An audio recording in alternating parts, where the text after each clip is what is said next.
Hey, brother. What's going on, bro?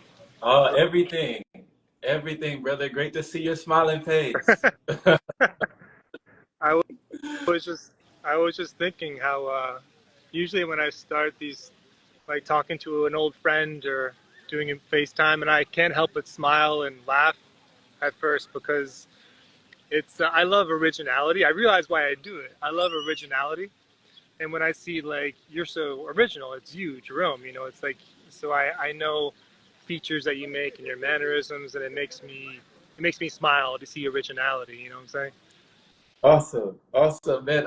That's an awesome compliment. I appreciate that. Thanks. I appreciate that, man. And the sun is on you, the light is on you right now, brother. It's shining down on you. Where are you in the world, bro? I'm in Switzerland. I'm in a city called Lausanne, Okay. and literally right before I pressed go on this live, it's the sun started beaming on this area like a little overwhelmingly. Sometimes God can bless you a little, much more than you can handle at times. You know what I'm saying? No, I hear you. I hear you. Too many How blessings. go ahead. I said too many blessings sometimes. Sometimes there's too much abundance. Can you handle it? You know what I'm Too many blessings. It's like, can you handle all this love? Just shining love down on you. Is the city that you're in? Is it close to Gland, saying? Switzerland? I've never heard of Glan, which means it's probably not near here. I'm kind Oh, of near Geneva. yeah. Well, that's near Geneva. So Oh, okay. yeah, Geneva was the airport that I flew out of when I visited a friend in Gland or Gland. Maybe you pronounce it Gland or Huh. Gland. She pronounced it Gland. She's Swiss French. She speaks French, and every time, like every day that I was there with her in Switzerland, I mean, Yeah. that was one of the most friendliest places. I don't know about you. Maybe you have a different experience, but on this earth, in the world, strangers, complete strangers, were like bonjour, bonjour, bonjour, bonjour. Like they kept telling me bonjour, like men, women, children, old, young, Huh. everyone telling me hello every day. Yeah. Yeah. Yeah. I mean, my phrase that I say every back to back is "Je ne parle pas français," which means I don't speak French.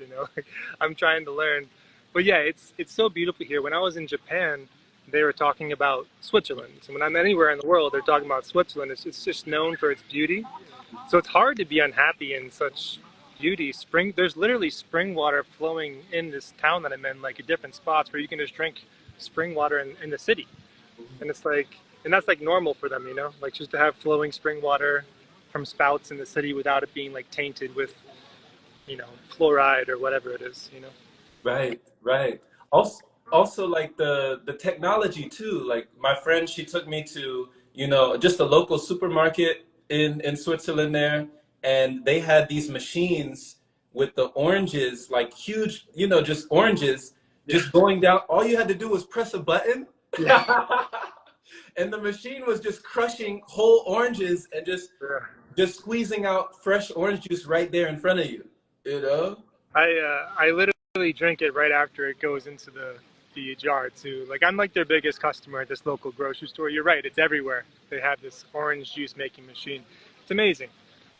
They're always breaking those, so it's not like a profitable business. Like they're constantly fixing these things Okay. over and over again. Yeah. So the orange juice fixes the body, but it breaks the machine. So it's kind of catch 22. You know what I'm I see you. Yeah, very, very interesting the way that works. And also that's also the place where I saw men in construction. They do a lot of construction out here in Texas, but I have never seen the level of like technology that they have in Switzerland.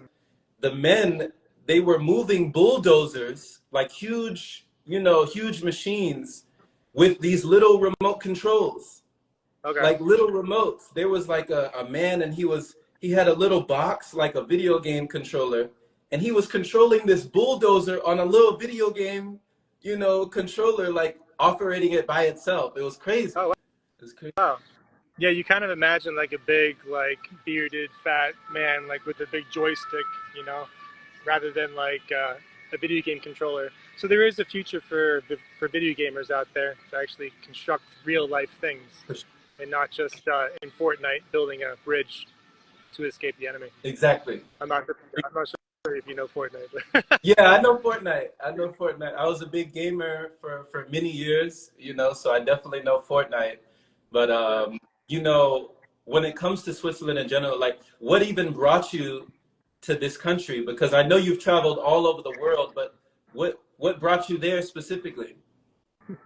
You know, I was thinking about this talk with you, and I have like a million questions for you, and I never know where you are in the world. I feel like you literally flow like water, and I feel like we both kind of have that in common, where I try not to get too stuck into a storyline and let blockages flow. Because I think blockages energetically and physically are why people are getting all sorts of sicknesses and psychological blockages. But for me, I was just flowing around the world, and this is where this Instagram account has actually served me well, which is I met somebody on Instagram, and she was like, "Hey, I want to do a fast and come through Switzerland," and I was like, and we talked like two years ago, and then eventually we kept in touch, and I've always had like a crush on her, and eventually I came to Spain, and then I moved to Switzerland, and I haven't stopped hanging out with her, you know. So it was pretty much for love. I knew that when I'm traveling, the one thing that can stop me is love. You know, it'll stop me in my tracks, and I don't move anymore. You know, Yeah. I'm a sucker. I'm a romantic sucker, romantic fool, if you will. Hey, nothing wrong with that. Nothing wrong with that. So you did it for the love. You did it for love. Yeah, exactly. Awesome. Yeah, Awesome. And is this Lavinia?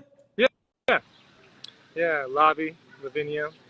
Um, you know, like it's funny. Like I can travel, and I really do enjoy solo traveling. But I've literally have been in paradise and have been depressed before. You know, like I've been very sad in like bliss, and it's because of things I identify with. Maybe I lost money or a recent breakup, but here, like, I can be anywhere with like a romantic partner and just be like happy. You know what I'm saying? Like, I was one of those kids growing up that I loved sleepovers. I loved hanging out with my friends, and like, and once you have me as a friend, I'm like, I always want to hang out all the time, like every day. And like, I'm 38 years old, and I'm still like that. Like, I can't be in a city where you work 9 to 5 and only hang out with friends on the weekends. Like, I want to hang out with people every single day in like a community, you know. And so when I find love, I really need like a best friend that I can spend all the time with. Otherwise, it's just not going to work. Wow. You know? Wow. Yeah. Yeah. How No, I about get, you? Do you resonate with that at all, or no? you know, when it comes to companionship, it's interesting on this journey that I'm on right now because, you know, eating food, well, particularly eating solids, is like there's a very strong social aspect to like sitting down with food with each other. So since that's not in my life right now, it's interesting. You know, it's interesting like the dynamics that I will have with a counterpart or, you know, a significant other or even a potential partner. Yeah. So I can only assume that that's not a problem for you because you still eat, you know? So when you came together with Lavi, that was through fasting. You said it was through fasting that you found each other? Yeah, yeah, it was through fasting. She's one of those open-minded people that, I mean, if anybody finds my account, they're open-minded if they're even considering dry fasting. And same with you, because you don't really proselytize the diet. You kind of talk about like kind of spiritual, energetic things that I'd say, and you're more like poetry in motion now. It seems like. Um, yeah, and that reminds me of the last video you posted. Not to sidetrack, but you said you talked about dwelling on problems and dwelling on good things as well.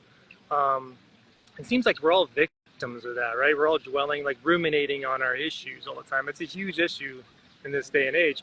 Do you think that there's uh, like a purpose to the dwelling? You know, like because obviously releasing it is very profitable to finally let go and understand why you're letting it go. But like all of us dwell, like what would you say is the purpose for you to transcend the dwelling? You know, like what was the purpose of the dwelling within you? You know what I'm saying? Great question. You know, I think that there's a purpose to not trying to avoid, you know, certain things. Like in a lot of my life, I was a huge procrastinator and I was a huge dweller in negativity. You know, it was like it was all around me. It was kind of like a maelstrom in my mind when it came to certain things that I would find. But if I didn't embrace it and if I didn't just face it, you know, and realize like I couldn't erase it, that was the thing that kind of got me caught up in the guilt, the shame, the blame games, like all of that downward spiral. It was only when I was in a state of acceptance that I realized that state of contentment, you know, instead of that state of resentment for what could have been, what should have been, what might have been, instead of living in the land of used to be, or, you know, what if I could live in a more positive future by having a more positive present. But yeah, it was, I mean, it's been a journey. It's still a learning right now, Yeah. you know? Yeah. You know, like when I think about you, and it's going to be a very positive thing I'm about to say. Like, I'm not even flattering you at all, but like, I think about somebody who's a human that has understood the codes of this physical reality, like energetically. And if you see a problem within yourself, you literally go right to it. You're not like avoiding it, you know? And like, you know, when I go traveling and I see all these surfers that are really, really good, sometimes they're not even competing professionally. So the reason I say that is an analogy for you because a lot of people who are really vibing within a good frequency aren't on social media. So it's like a blessing for you to actually put yourself out there all the time and actually, you know, just someone who usually wouldn't care about social media because obviously you don't care about the attention seeking. You know what I'm saying? So it's a rare thing, in my opinion. Wow, thank you for that. You know, I haven't heard anybody say that like in those words before. And you know, you're just yeah, no, thank you. You know, it's a privilege. I feel very purposeful. You know, I know you feel purposeful as well with the work that you do, not only for yourself, but for other people, for them to just up level themselves, for them to take their health to extraordinary places.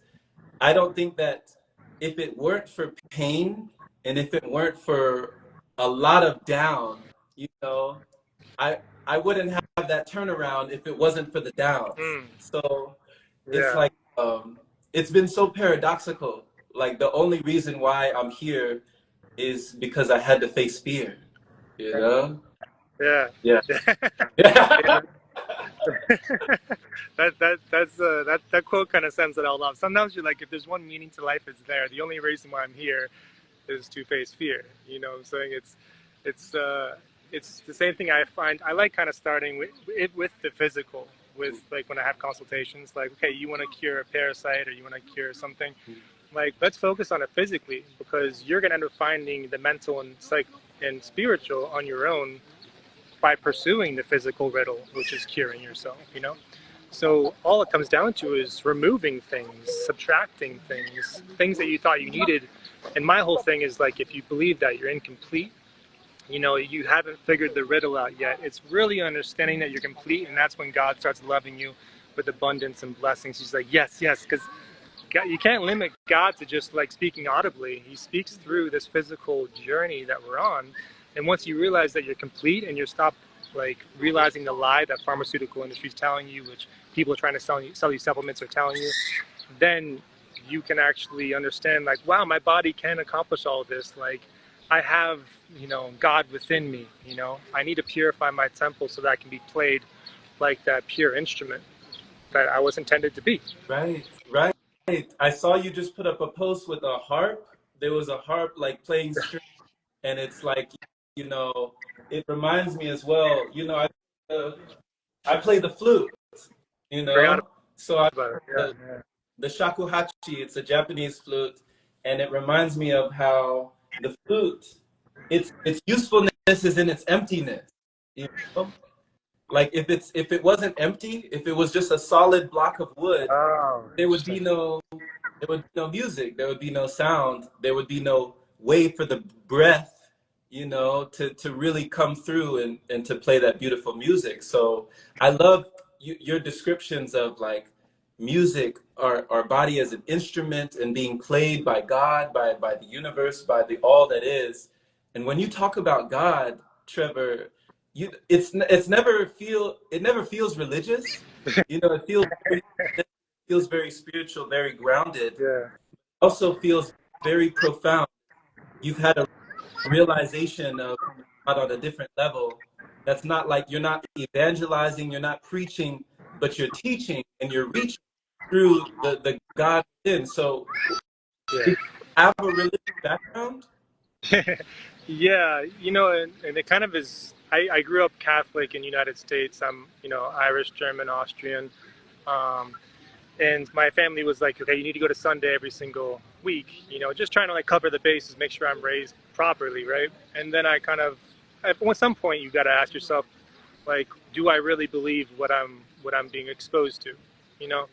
And then accidental journeys is pretty much I pretty much realized that Jesus, if we're worshiping Jesus, how exactly was Jesus navigating this earth? He was not rejecting a single person. Okay, so what church doesn't reject anybody at all? So I kind of got transitioned to non-denominational Christian. And then when I started going to, like, I got really sick, and I had like 3 infectious diseases, I started pursuing any path I could, dietarily and like oxidants, ozone, iodine. That eventually led me to removing all of it and just, okay, this makes a lot of sense. Why don't I just fast? And then I'm purifying my lymph and my blood, and everything systemically is being purified. This makes a lot of sense. Oh my God, what do you know? Jesus fasted, Muhammad fasted, Buddha fasted. All these people that are great historical figures fasted. And then in that journey, once I got like to a physically pure state, this is why I mentioned the musical instrument, then I actually was able to have divine revelation for the first time in my life. And I was like, oh my gosh, like this is actually my temple. Like now I understand the whole temple, dynamic. And then eventually you start uncovering truths to yourself that don't need to be shared with anybody. They're just like intangible, like truths within yourself that, it's just kind of like you're figuring out the math equations without reading anything. It's just like truths that exist within you, you know what I'm saying? And so I always capitalize faith. The F in faith is like having faith in your actual body to not believe in death. You're not going to die if you don't eat, right? And then like truth, capital T truth, is just a vibration that feels good when someone's telling you actual truth. Like you're getting goosebumps, your body's resonating, and you're having electricity flow through you. God's saying like, receive this, like you can tattoo this on your soul, it's okay. And so like when I go deeper, then it gets even crazier. Then I start understanding that I have spiritual gifts which I never knew I had. It goes into telepathy and understanding like how animals are truly feeling and communicating to you, which fasting has allowed me to communicate to innocent creatures a lot more effectively than I was before. Which may be animals, babies, women, and just anybody, seeing them where they're at. And that's also a thing I think I share with you is you're very, very empathetic. You're an incredible listener, and like people feel seen, like, and that's why I feel like your guests always expose so much. Saying you see people where they're at. It's like true Well, empathy. well, thank you. Thank you. I'm growing. I feel like I'm a student of life. There's a quote, and thank you for sharing that, by the way, your background, because I feel like everyone is my teacher. I think there's a quote by, I don't know who it was, but it was like, everyone knows something that I don't, like there's something that everyone is my superior in something when it comes Yeah, to, so in that I may learn of him, yeah, in that I may learn of them because they can teach me something I didn't know before. yeah. So even from when I was really young, when I was little, I've been asking questions. My mom told me that I was going up to strangers, just asking questions, just very curious about the world, Oh, curious about, anybody on the street that people would just pass by or disregard or just kind of, not even think that they exist. I would walk up to that person, and I still walk up to that person, just ask them, just talk to them. And people are so appreciative that you just give them the time of day. mm, People are they're so grateful, they're so thankful that somebody just cares to listen. yeah, And they, yeah. Jerome, people don't do this. I'm like, why not? Yeah. It's the most physically loving thing you can do. Like people don't want physical gifts; they want to be listened to. That's why people get paid to be therapists. They're like, you're the only person that will do it. It's just like, and so you're doing it for free, and it's like I actually care about you. It's like, tell me like your inner workings, and you're being seen. And then, like you said the other day, you're like, when someone realizes something about themselves, that's like gold to you. Like they finally see themselves in a new light. That's gold to us, truly true empaths. And what I was gonna say is that, like, speaking of fasting. Buddha fasted under the tree, and I think he fasted until the fruit fell on his head and he was able to eat. God was pretty much saying it's okay to eat now, even though you starved yourself almost to death. And so he was just like, oh, I figured out all these like universal inner workings, and I need to share that with the world. And so eventually in Buddhism, like it's kind of taught that you see everybody as the Buddha. They could be the Buddha, that can be God, that can be God, you know. And it's kind of a good practice because when it attracts somebody that's listened to as if you are viewing them as the Buddha or God, then they kind of start off from an egotistical standpoint where they're like, oh, they see me as God, and they have like a God complex to begin with, you know. And then they have to dissolve that ego into seeing other people as, you know, a holy vessel that's sharing beauty with you, which is not egotistical. And to finish, I think that the people who have really checked their ego, those are the people that are the easiest to listen to, you know, because you know it's not coming from like a self-serving mechanism. It's like, okay, I can listen to this person because it's not selling me something and it's not trying to show off. You know, this is good frequency we're on here, you know. And you definitely have that for sure. It's like chill. It's not wanting. It's just, you know. Brother, no, I received that. You know, I'm learning how to receive that. I appreciate that you see that. You know, I choose to be that, and it's like, you know, you were talking about Jesus, and specifically you mentioned Jesus as well when it comes to, you know, people who fasted. I know that you've done so much research, but you've also read spiritual books like I haven't read this one called the Essene Gospels of Peace. Yeah. The It sounds like that's a book that's very connected to you, or I mean, correct me if I'm wrong, but it seems like you were very drawn to that book, the Essene Gospels. Yeah, you know, and the easiest way to break that down is like, you know how modern day like Marvel movies are kind of like humanizing like the superheroes. They're like, well, you know, Batman came from this background, so then he found his superpower, and like, so like with the Essene Gospel of Peace, it kind of humanizes Jesus a bit, where you're kind of like, okay, well, he did, you know, do fasting, and he did use like a wine gasket as like an enema device, and then he kind of it shows like more of his journey, and like people would be like, oh, well, you've healed so much, and we trust you for healing. Can I follow you and fast with you? You know. And so these people would be fasting with him in the desert, and it's so easy for Jesus to fast. And they're like, hey, this guy's keeling over. He looks like he's about to die. Like, please help him. And like Jesus is like, he's not gonna die. Like, he's fine. He's all good. But then eventually, this one story in the Bible, which connects with the Essene Gospel of Peace, which is like, no, like he's really suffering. Like, please help him. So Jesus had like all these like biohacking tricks where he had like some powdered milk in his pocket. He's like, okay, let's try this out. So the guy was like keeled over Jesus' lap, puts the milk in front of his nose, and out comes like this intestinal serpent that was a snake dwelling within him. And he's just like, whoa, I didn't know that was in me, and now I feel amazing now because you just extracted this demon, which is this serpent within the body. You know what I'm saying? Because Jesus just knew all these things, these cool little tricks. And obviously, like, just like you said a quality that Jesus had, which is always wanting to learn, always kind of finding people who know more than him, and like, hey, teach me as much as you can. Like, what do you know? And it has to be filtered through his own truth. So it's not like he's going to believe anything he hears. You know, a person like him is too intelligent to allow himself to be manipulated. You know, he's already based in like so much truth. So that's exactly how I would raise my kids if I have kids. Is like, it's okay to listen to like really hardcore beliefs. But you're founded and grounded in things you know to be true. So it has to pass through that filter. You know what I'm saying? So I like seeing like the potential. And in my opinion, I know people don't like hearing this, but like Jesus wanted us to follow him and be like him. You know, and if that's the case, well then he's showing us how to be a pure physical vessel, and the rest will take care of itself. You know.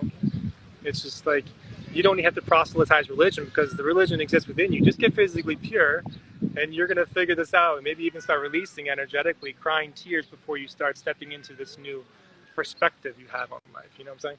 Right. Absolutely. Absolutely. I agree. It's like you become it instead of trying to chase it, you know.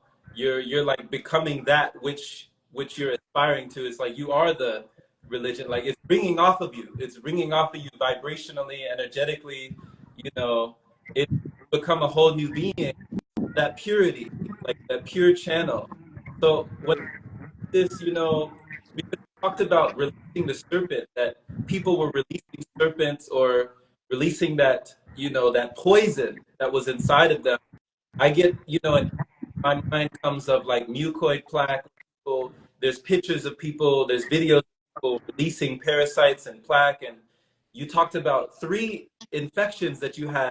What were some of, I guess, some of the most mind-blowing things that you saw that you released that felt like you had a whole new body?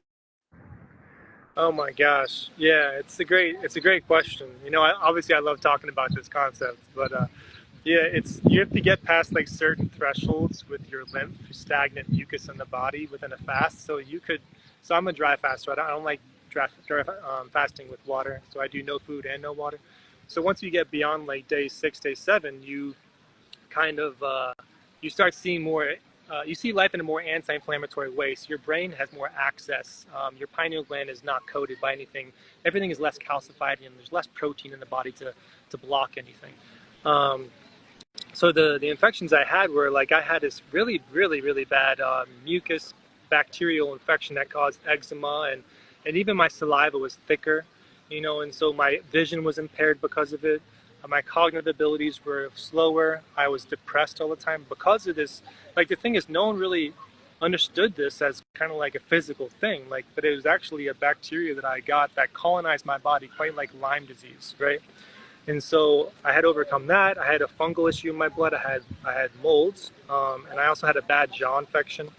And so eventually I had to uncover all these things. And oftentimes I think God knows I'm a hardcore person, so I'm going to find the answer. He's like, just give Trevor the sickness and he'll tell people how to resolve it. Because a lot of people just go halfway and they turn back and they're like, oh, there's no answer there, you know?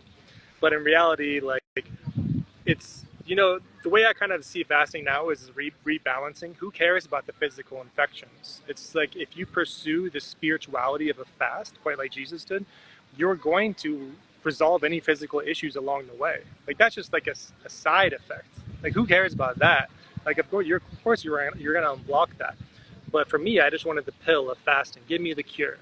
But at the end of the day, it was like the cure doesn't be the cure doesn't like get given to you until you fully comprehend mentally and spiritually why you're doing this and actually owning it. In my opinion, you know, desperation doesn't get you there.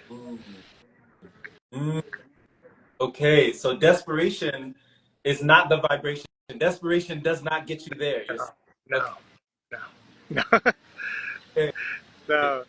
So when if somebody comes to you in desperation, like if a client comes to you and they're wanting to cure, like I know you have that slogan, like earn your cure.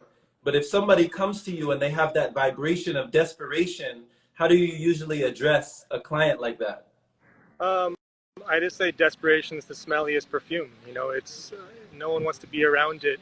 It's something that I'm like I laugh initially. I'm like I resonate. I completely came from where you're at, but like you have to understand this is a hardcore journey. Like for you to embark on a fast, not many people can do this, so you have to like not rush it because you can remain impatient for the duration of the fast and be like, get me the cure, get me the cure, get me the cure, until you have like a very present um, state of mind where you're like owning it, breathing and just being chill, and like I'm going to just, you know, I don't care about days passing. I just care about my feeling state, you know, and that's something that one of your friends I heard him say in the video, and I stole it from him.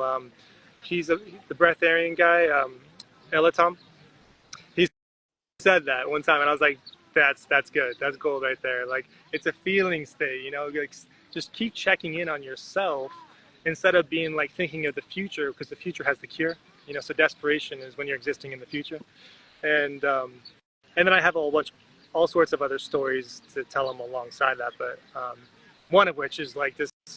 I used to be into like you know, dimethyltryptamine, which is DMT, and I researched, you know, DMT pretty hardcore. And one of the best stories I heard with this guy's, so people who don't know what DMT is, it's a hormone your pineal gland produces when you're born and when you die, and when you experience it, you can transcend dimensions and leave your body essentially. And so this one man did a bunch of DMT, and this is a story on desperation. And he had a beautiful experience. This angelic elf woman guided him through galaxies and showed him how you can create worlds. She's like, look at this, I can create this and that. And he was like, this is the most amazing experience of my entire life. Let me do DMT again. So he goes and does it again, and she was nowhere to be found. And the other guy that he was in this other dimension with was like, hey, he's like, give me this woman, give me this, where's this angel elf?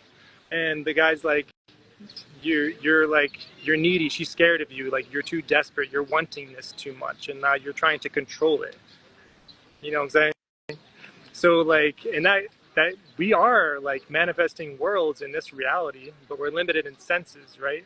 And so like, how can we use that paintbrush, and who are we scaring off with too much desperation? Are we really chilling? Are we desperate of like, you know, like you need to be my friend, like controlling things, you know, because then you don't allow the Picassos and the true artists that are just kind of living in the moment and like letting it flow, you know what I'm saying? Right. Because when you don't let it flow, art is not really that beautiful, in my opinion. Like you gotta relax and kind of find a way to be present. Yeah, yeah. Relaxation is definitely, you know, the sensation, you know, when it comes to relaxing, letting go, surrendering to release and relinquish. Like it's like you said, it's not a forced journey, but it's a flow journey.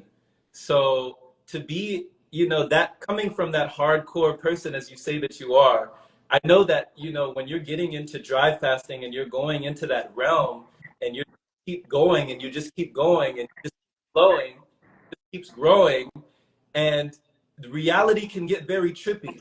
You know, your existence can get very trippy, like things can get very trippy. So when it comes to that, I know that's one aspect, but when you talk about DMT and you really used to be into that, are you were you into it in the aspect that you were, you know, using DMT or plant medicines or, you know, LSD or bufo or different things to kind of take yourself to another level?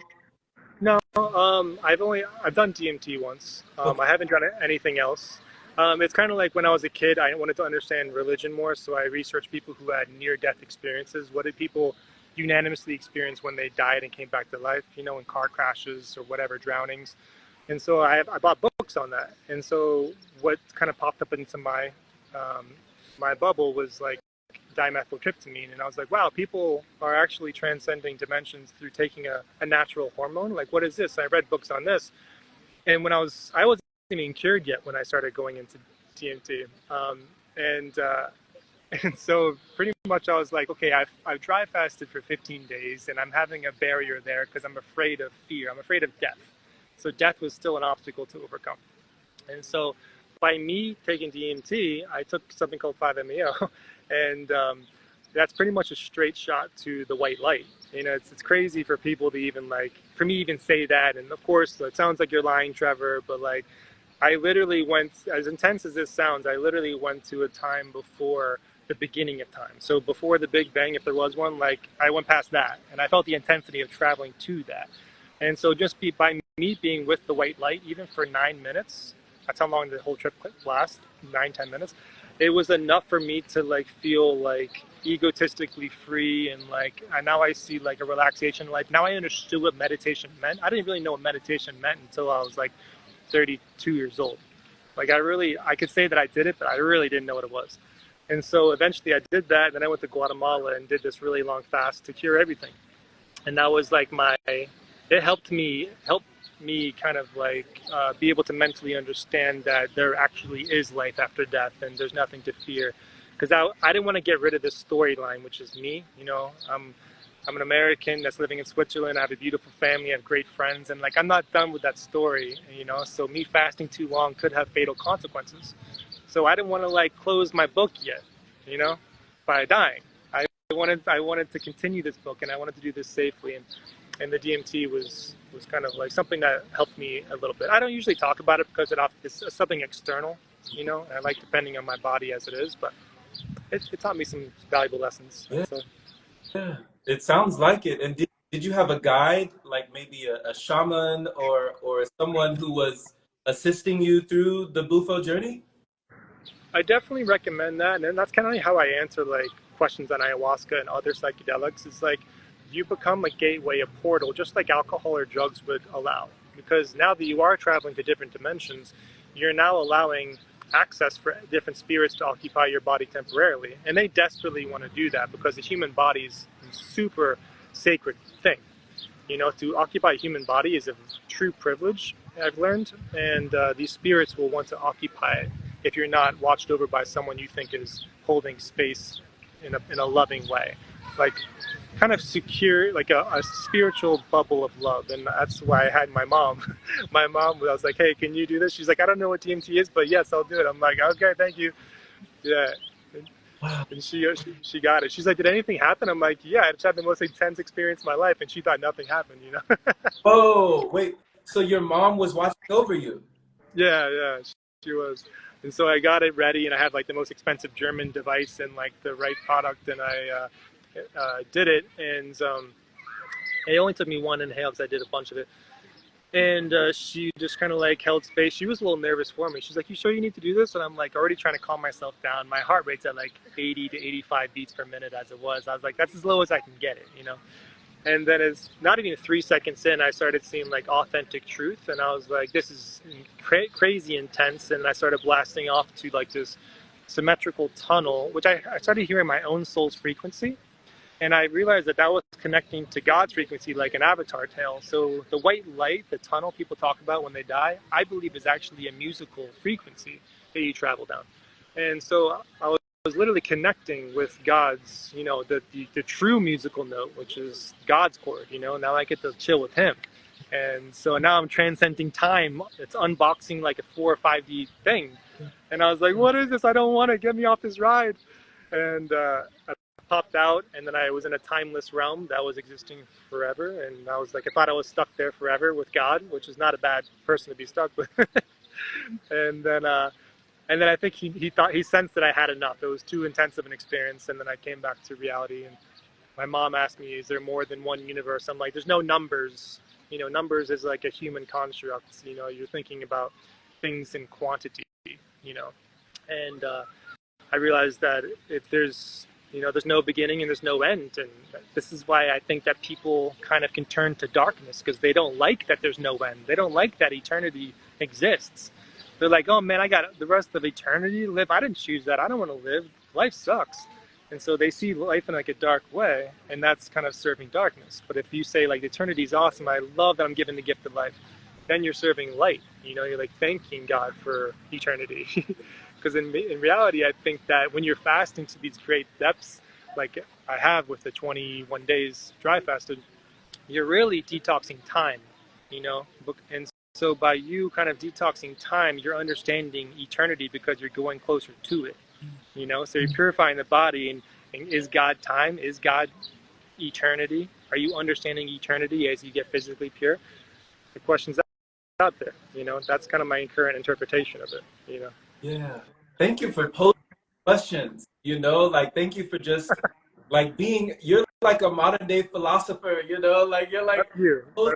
you're like helping people through, you know, I love learning about people who did, you know, throughout history. We hear about people like Aristotle and Plato and Socrates and, you know, people who were asking questions, you know, being brave enough to ask the question. And that was so beautiful what you just illustrated, Trevor, like walking us down memory lane of being in this blissful state or being in the one song. It sounded like the universe, you were in the one song of God, like the It comes note, you know? it comes back to the flute. You know, you play an instrument that's very simple, right? It's like one wooden device, and that's why it resonates spiritually with so many people with the flute. You know, Yeah. just coming back full circle to why you see, like you're naturally finding these answers without even trying, effortlessly, and you're doing all the. That's why I'm always saying that, like, you're living the life and you're finding all the answers really quickly. You don't stray from problem solving at all. Well, I don't, you know, it's one of the reasons why, you know, I love, you know, solving problems. You know, I love stuff like Sudoku. I love stuff like playing chess. I know you and I played chess for a little while. We Yeah. were with each other. So, and y'all, Trevor is not to be messed with when it comes to No, chess. no, no. Okay? That's not true. You beat me the past few times, I think. So I was like, you you knew I was not to be messed with, and you took it seriously, and you owned me the past couple. And I was like, oh man, I got to take a break. I need to study some moves. We had fun. fun. We had fun. It's like the iron sharpens iron. Like I learned a Yeah, lot playing with you in chess. You can learn a lot about somebody's, thought process. You can learn about yeah, just who somebody is by the moves that they make on the board. you can. And you actually just now you took me down memory lane because, I don't know if a whole lot of people are aware of this. I documented this, but I did Bufo as well. Back in Costa Wow. Rica, I had a guide and her name was Naida, or her name is Naida, Naida Luna, and she's from Italy. She guided me in Costa Rica in like what you were talking about, the same thing. I inhaled and she counted down from 10. She didn't even make it to 5. My body was just, it fell back, Yeah, and I was like weightless. I was just kind of, there was nothing, I couldn't move. I was immobile. I was just physically just there. And I felt like I melted into everything. Like my body just kind of melted. Her voice was almost like an echo. She was just whispering love, love, love, frequency. And she's a sound bowl healer, so playing the sound bowls, and she was just making it very, very comfortable in the space. Because just like you, my heart was beating, I was palpitating. I was really just nervous about the experience, like what's gonna happen. But it only lasted, like you said, maybe 10, 15 minutes. yeah. Then right when I came back and I could feel my toes again, she was like, all right, you ready to go again? And I was like, what? I was like, what are you talking about? So we did it back to back. We did it twice. And Oh after my that, God, you did? like Uh, tears were coming down my face, gratitude, just blissful gratitude. Like it was just a feeling like, I get it. I get it. You yeah, know? yeah. So thank It's you. so true. Yeah, I had no idea. Like that's why I think I share more and more with you. The more you kind of are vulnerable enough to share your experiences, it's uh, it's something you can't really explain, you know. But like, truth can be told in music and colors and feelings as well. And it's that's what I always have to like remind myself. Like, no matter what kind of life that I've lived, God knows exactly who I am, and what I've done. So it's like I have nothing to run from. I don't need to go to the dark because he might not love me. Like he's seen it all. So when I'm experiencing something like the that DMT like white light, it's like I'm completely exposed. And like I can't hide from anywhere. This is pure truth. Am I ready for pure truth? And it's like I better be because it's coming right now. And that's kind of why I think some people can trigger other people when they're able to make loving eye contact, and like hold space in a peaceful way in like normal sociable environments. They're triggering them because they're like, hey, like you're facing someone who's gonna accept you for who you are. Quite godly to do that, right?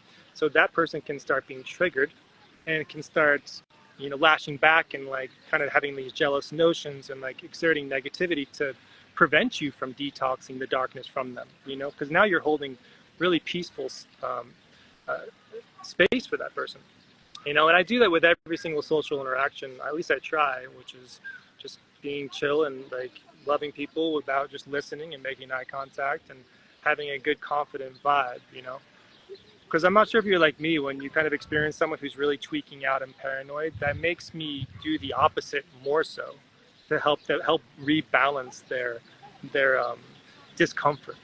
You know what I'm saying? Yeah, yeah, yeah. So to help like bring that back into balance, to help equalize or to help harmonize. Yeah. To help. Bingo. That's a great word for it.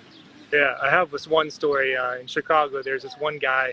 Seemed like he was let out of a cage. He was like a caged animal, like really strong-looking dude on one side of the sidewalk, and everyone was like crossing the street, so they had to walk on the same sidewalk as him because he's like banging on the windows and like kind of like growling. It looked like a demonically possessed person, and I'm like walking on the same sidewalk as him, and I'm like too proud to like switch over.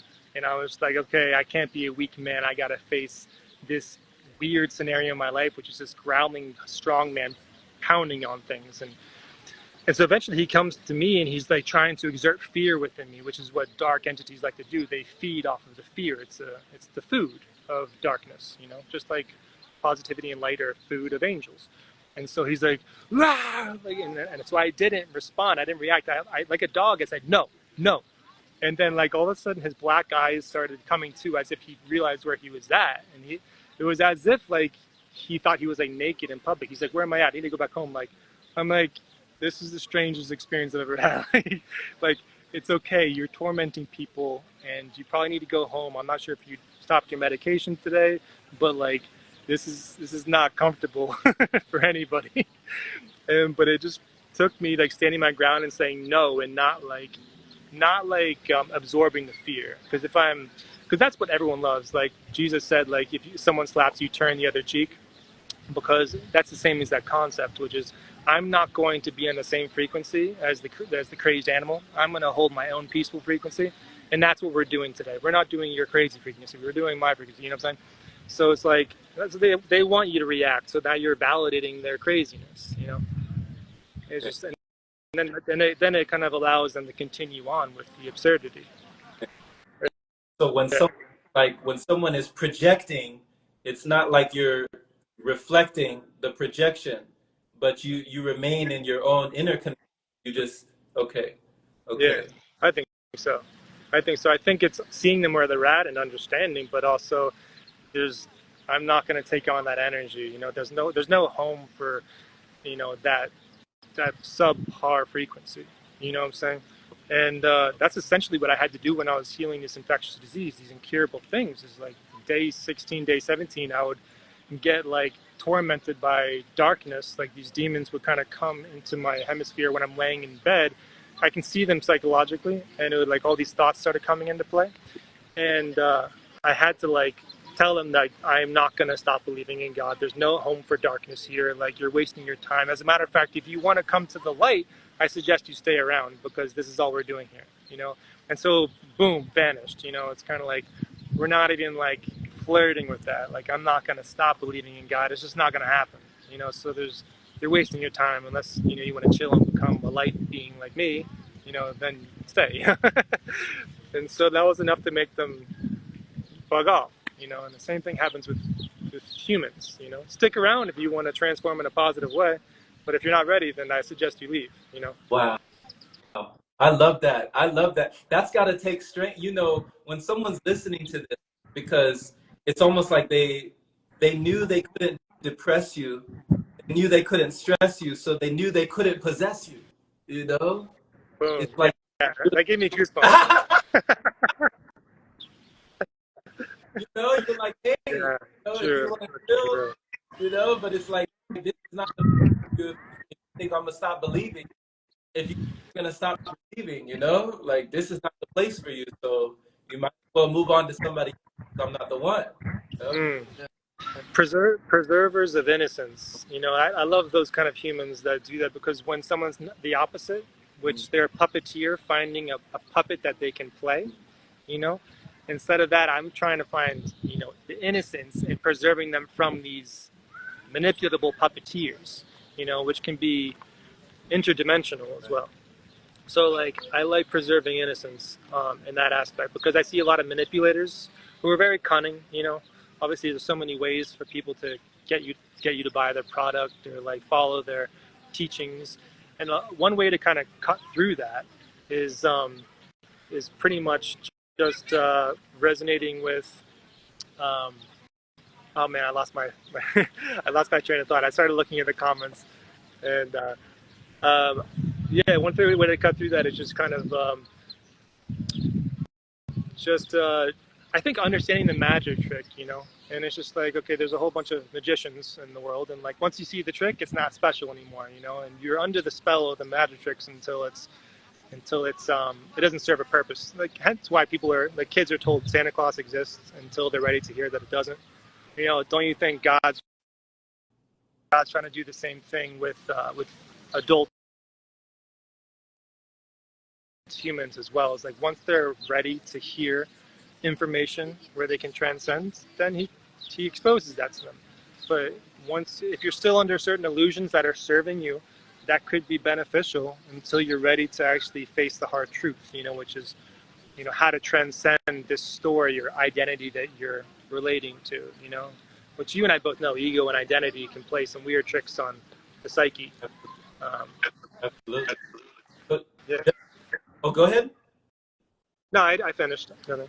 Does it give you compassion? You know, when you were talking about the empathy and, you know, being able to listen, being able to see the world through someone else's eyes, coming from someone who has gone through the fire, you know, the refiner's fire, you've been through, you know, you've been to hell and back, you know, you've gotten rid of the demons.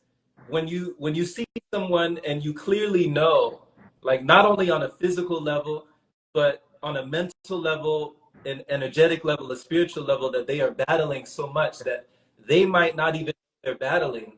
Does Yeah. it give you compassion knowing that you've released so much? That's like an incredible question. It's a really good question because like that becomes the chess game.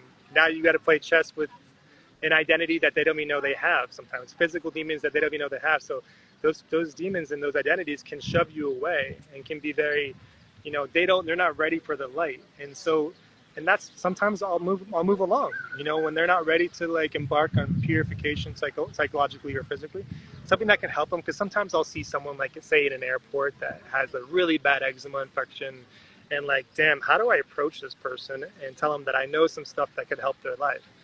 It's a pretty difficult thing to do sometimes because they can take that offensively, like, oh, you see my infections, like, oh, get away from me, you know. Um, but but you have to kind of like make a relatable story. It's almost as like I'm playing another magic trick, or where it's like I need to like allow them to feel comfortable and like make myself relatable, and then I segue it into something that they may want to hear, you know. So I don't usually don't start off with ripping the band-aid off. I start off with like, that's a cool ass jacket, like, where you headed to? You Albuquerque? Oh, that's cool, and like yeah. Subconsciously I'm complimenting your drip, bro. I got it. I like that you ease your way in. You Yeah, know, yeah, little yeah, baby steps. You kind of, oh, you know, I like that. Where'd you get that? You know? yeah, yeah. But yeah, but in reality, like I know that they can be so much happier, and so they're gonna love life way more. Sometimes people just like give into it, Yeah.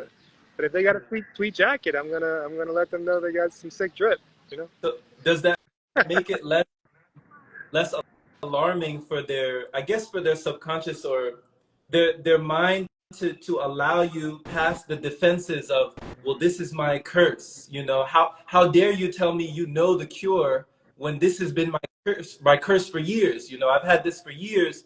It's been going on for years. It runs in my family. Don't you know? Like, don't you understand?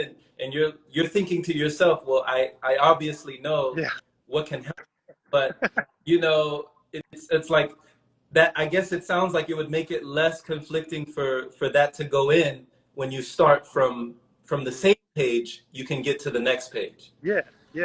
Yeah, for sure. And I see you do it too. Like I've seen your interviews, like you're talking to people where you already know the answer of what they're talking about, but you still stay quiet and you listen, and you just let things flow naturally without any kind of like forceful desperation. It's kind of like, and eventually they find it, like they find that way to the conversation on their own, and it's exactly like that. But when you only have so much time, it's a clever chess match. If I'm only have like 5 minutes with somebody, I gotta think, how can I make this comfortable for them and give them the information. You know, it's it's a fun thing. But sometimes I don't say anything at all, and I think that we all exist in eternity. So there's plenty of time to find the answers. So it's like I don't need to like solve everyone's issues. Just be me and let it. Just enjoy my life, and hopefully everything kind of like evolves Right. naturally. Right. But And you know what you're talking about, and you're such a keen observer because not many people, you know, pick up on certain things. But I oh love yeah, reading Dale Carnegie.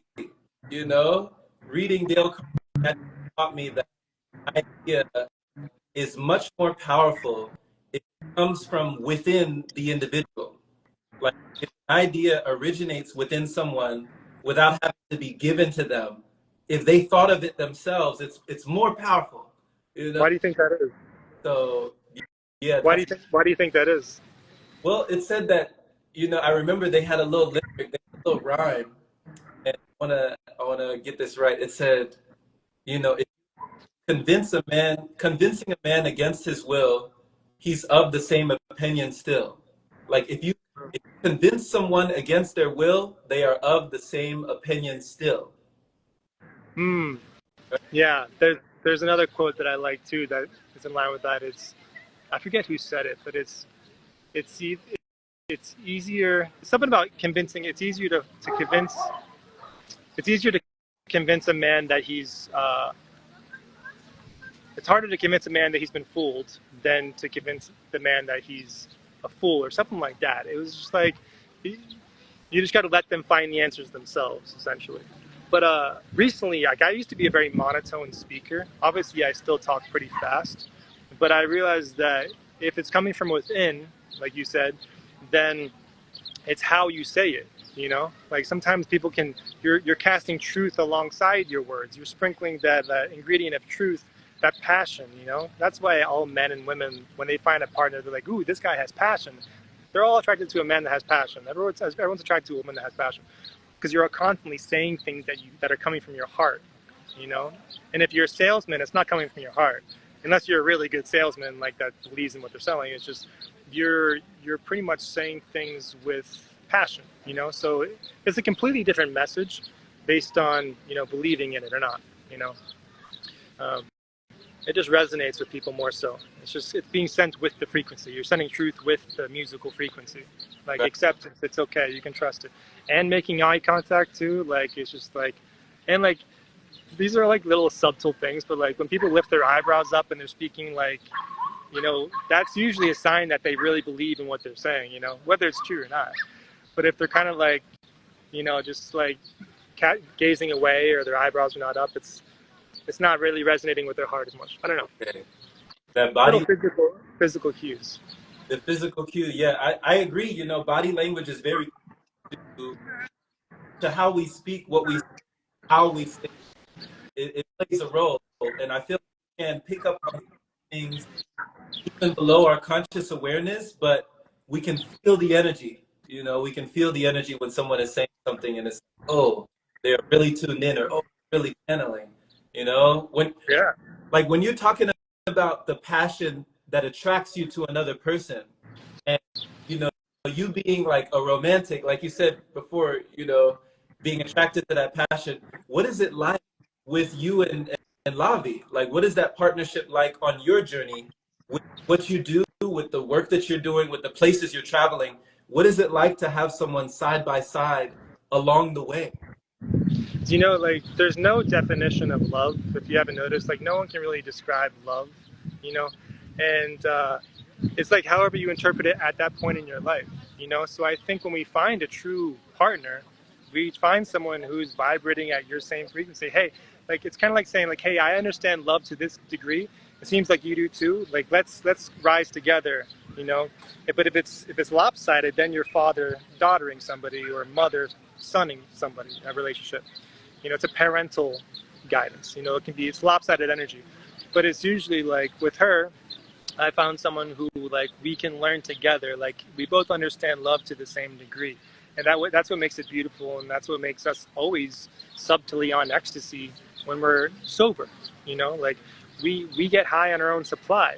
You know, and that's the beauty of love is when other people see it, they're like, that's what it looks like. You know, and that's when I knew that I found a good companion. You know, it's just like it's purity. Like there's literally no lie. It's not even a single like joking lie. You know, it's like a very trustworthy source. You know, I always remind her like I'm not going anywhere, and I'll never say a single lie to you. Like not even a single iota.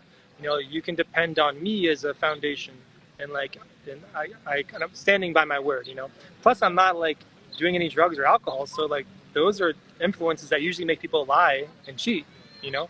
So now it's even more of a trustworthy beacon. Um, yeah.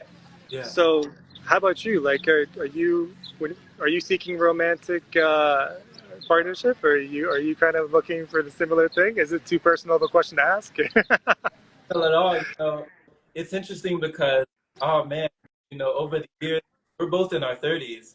So I've had so many relationships over the years, so many partnerships.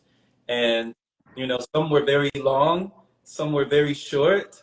You know, it just different, all ranges on the spectrum. But, you know, these days, even though I told myself that I wasn't pursuing, like you said, that energy just attracts, you know, it just attracts anyway. It's up to you to accept it or to reject it. So I'm at the point right now where I'm not rejecting what's coming my way. I know if it's in my field, it's going to be revealed, right? So I'm allowing myself to feel what comes into my field. I'm allowing myself to connect, but I let go of what I expect. You know, it's the expectations that I used to play on the relations. I'm no longer in that frustration. That's hilarious. Yeah, that's So beautiful. that's one thing that I've let go. That's been another surrender I had to let go of. Placing expectations on a partner or who I think they should be, you know, how I think this should work, how I think this should go. Just kind of letting it go and allowing it to grow. Yeah. Yeah, yeah. You get rewarded for being yourself. You know, and it's difficult to be like, I am going to, this person's so special. Like, I definitely need to be somebody else. Why would they accept me from who I am? It's like that person hasn't understood self-love to the degree where they trust themselves. You know, so if I'm going to that's why I always mention you. Like, you perfected public speaking, and you say you haven't, but if I'm standing in front of a crowd, it's pretty much the same logic. Like, I'm rewarded for being myself. As if I'm not being myself, it's more tiresome. It's more energetically taxing. And plus, people want to hear that frequency alongside the language, which is authenticity. You know, so like, you get rewarded for being yourself in a relationship because they'll reject you for being yourself. Good, they can move on quicker. If they love you for being yourself, great. Now it actually works. You know, now you can keep being yourself, keep saying your sense of humor. You know, you get blessed for it. Yeah, yeah. I agree. I agree. You know, there's a lot more blessings and a lot less stressings, you know, when it comes to that. Yeah, Uh, authentic. that's what I told Lavi, that your language has literally evolved into poetry and motion. Like, he's always freestyling, so this is a good one to tune into. Oh man, blessings. So, I mean, I don't know how much more time. Do you have much more time on you right now? She's actually waiting for me. I told her I would be 30 minutes, but we've done like an hour. No worries, no worries. Well, thank you so much, Trevor. Like, just thank you for coming on. Just, giving Yeah, your bro. from the heart. And just right before we go, let people know, if you have any services, if you have any offerings, or if you have any person who would like to get in contact with you, like to get in touch with you, where should they go to receive that? Oh, thanks. Yeah, that's pretty much my profile. More of like a physical detox specialist with fasting. So you can just go to Fasting with Trevor on YouTube or Instagram, and that's where you can receive that information. If it vibes with you, then we can do a chat. Nice. Awesome. Awesome. All right, brother. Well, enjoy the rest of your day. Awesome speaking with you, brother. It was exactly like I thought. Amazing. You too, man. Take care. Peace, brother. Bless.